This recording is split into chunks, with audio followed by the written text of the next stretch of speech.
Welcome to today's Explainer, where we're going to completely reframe how we look at rural broadband. You know, for way too long, expanding the internet out into remote areas has been treated like a charity project, right? Just this burdensome sunk cost. But today, we're going to dig into the actual data and the engineering to reveal why it's actually a massive economic engine. So let's tackle this prevailing myth right out of the gate. Is spending billions of dollars to connect isolated farms and tiny towns just a money pit, or is it literally the most important infrastructure investment of our time? As we unpack the source material today, you're going to see exactly why rural connectivity is an absolute bedrock for modern economic survival. To answer that question, here's our roadmap for today's Explainer. We'll start with the spatial economic chasm, then the math of the digital divide, building resilient hybrid networks, the public subsidy imperative, and finally quantifying the real ROI. All right, Section 1, the spatial economic chasm. First, we really have to understand the brutal physical reality of this divide. This chasm isn't just about someone missing a Wi-Fi router. It actually operates on two primary axes. First up is geographic isolation. We're talking rugged terrain, massive distances, basically all the physical roadblocks that make laying cables an absolute nightmare. And the second axis? The socio-demographic realities.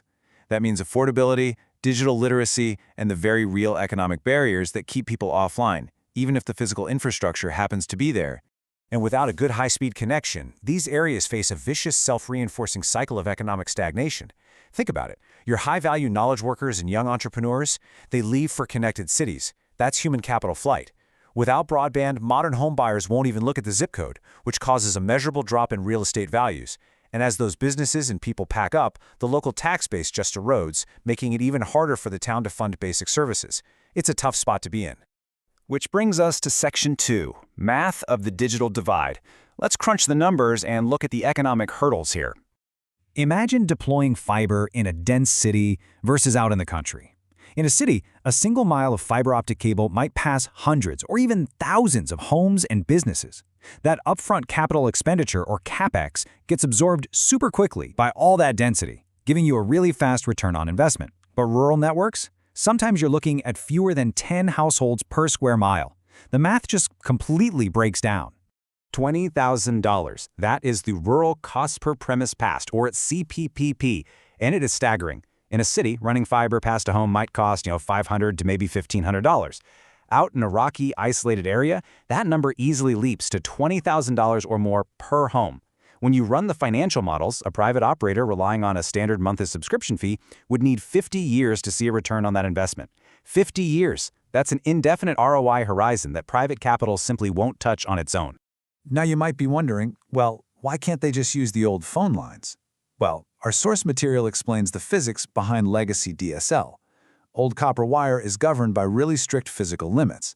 The moment you push a signal further than 10,000 feet from a central office, those high-frequency signals suffer massive attenuation and the bandwidth drops exponentially. You simply cannot rely on it to support modern symmetrical needs like heavy cloud computing or high-def video conferencing. It just doesn't work.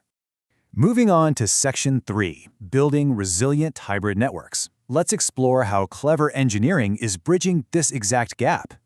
Relying on just one technology out in the country? Yeah, that's a recipe for failure. We have to mix and match.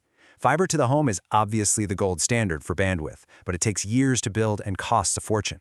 Fixed wireless access, or FWA, cuts that cost dramatically by beaming signals from a central tower, and you can deploy it in a matter of months. And then you have low Earth orbit, or LEO satellites. Those can be deployed in days for just the cost of a terminal, giving instant internet to the most isolated farms on the planet. So the ultimate rural broadband blueprint requires these three steps working in harmony. Step 1, you run high-capacity long-haul fiber, but you only take it as far as a central rural node, like a water tower or a grain silo. Step 2, from that node, you blast out high-power fixed wireless access to cover a 5 to 15-mile radius of homes. Step 3, for those ultra-remote off-the-grid homesteads that wireless can't reach, you bring in LEO satellite networks.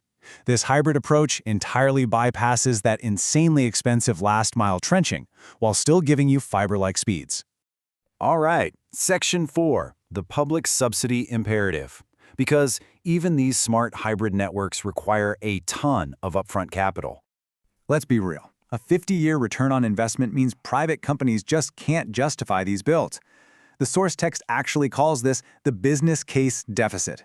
Without some kind of outside intervention, these remote areas would be permanently left in the dark, totally lacking the basic infrastructure they need to participate in the modern economy. And that is exactly why governments around the world are stepping up with massive subsidy mechanisms. Take the US as an example. The historic $42.45 billion BEAD program is literally the largest single federal investment in broadband history. Alongside other programs like the Universal Service Fund and USDA Reconnect, these subsidies are specifically designed to absorb that massive initial capital expenditure. It basically makes the math work so private operators can build the networks and actually stay financially viable. But there are strict rules on how this money gets spent. Governments mandate that funding must prioritize completely unserved homes first, meaning people who don't even have basic 25 megabit speeds. Only after they're connected can the money be used to upgrade underserved locations. Crucially, they're prioritizing a fiber-first safety net. The goal is to build high-quality, future-proof networks, not just slap a temporary Band-Aid on the problem. Finally, let's hit Section 5, quantifying the real ROI. What actually happens when these networks go live? How do we measure the true return? Here's where things get really fascinating. We talked about how the telecom operator's direct financial ROI is painfully slow, right? But the social return on investment, the SROI for the community itself, is immediate and explosive. SROI is a framework that assigns actual, hard financial value to the non-market social benefits created by having a high-speed connection. When you start factoring in these societal outputs, the overall economic value just skyrockets. Think about healthcare. Using medical, IoT, and telehealth for early detection of cardiac events drastically reduces super expensive ER visits. Or the environment. Remote work means fewer people commuting, which decreases vehicle miles traveled. Education sees a bump in graduation rates through virtual learning. And hey, the local tax base expands because remote workers can actually afford to stay in their small towns. The net present value of all these social benefits massively outweighs those initial capital costs. You see, broadband isn't just about streaming movies. It is a general-purpose technology. Just like the steam engine, electrification, or the railway systems of past industrial eras, it's a pervasive technology that entirely rewrites the rules of spatial economic relationships. It's the core foundation that basically all contemporary economic, social, and industrial activities are built on today. And the macroeconomic multiplier here is just massive. According to empirical models from organizations like the World Bank, a mere 10% increase in broadband penetration yields up to a 1.2% bump in GDP growth for developed economies and a 1.5% surge in developing nations. I mean, that is an astonishing return on investment. By eliminating transactional friction and opening up tiny local markets to global supply chains, broadband effectively pays for itself on a national scale. To quote our source material directly today, rural broadband has transitioned from a specialized communications medium into the primary operational framework for modern human activity. It is absolutely not a sunk cost. It's not a charity project. The engineering is there, the hybrid topologies are proven, and these public-private funding models are actively closing the gap right now. So, I'm going to leave you with a provocative question to chew on regarding your own town's future. What is the digital density of your community? Are you building the physical and digital infrastructure required to thrive in the modern economy? Or are you at risk of falling into that spatial economic chasm? Thanks so much for joining me for this explainer, and keep exploring the incredible engineering that connects our world.